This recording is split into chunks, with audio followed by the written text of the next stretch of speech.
کردار کی آزمائش تعلق ختم ہونے کے بعد شروع ہوتی ہے۔ آج کی آیات کا ترجمہ۔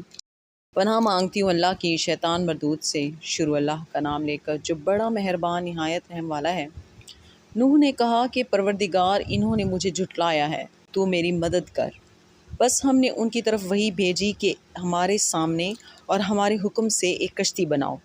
پھر جب ہمارا حکم آ پہنچے اور تنور پانی سے بھر کر جوش مارنے لگے تو سب قسم کے پالتو حیوانات میں سے جوڑا جوڑا یعنی نر اور مادہ دو دو کشتی میں بٹھا لو، اور اپنے گھر والوں کو بھی سوائے ان کے جن کی نسبت ان میں سے ہلاک ہونے کا حکم پہلے صادر ہو چکا ہے۔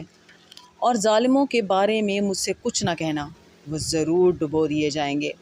بس جب تم اور تمہارے ساتھی کشتی میں بیٹھ جاؤ تو اللہ کا شکر کرنا اور کہنا کہ سب تعریف اللہ ہی کے لیے ہے، جس نے ہم کو ظالم لوگوں سے نجات بخشی۔ اور یہ بھی دعا کرنا کہ اے پروردگار، ہم کو مبارک جگہ اتاریو اور تو سب سے بہتر اتارنے والا ہے۔ بے شک اس قصے میں نشانیاں ہیں اور ہمیں تو آزمائش کرنا تھی۔ صدق اللہ العظیم۔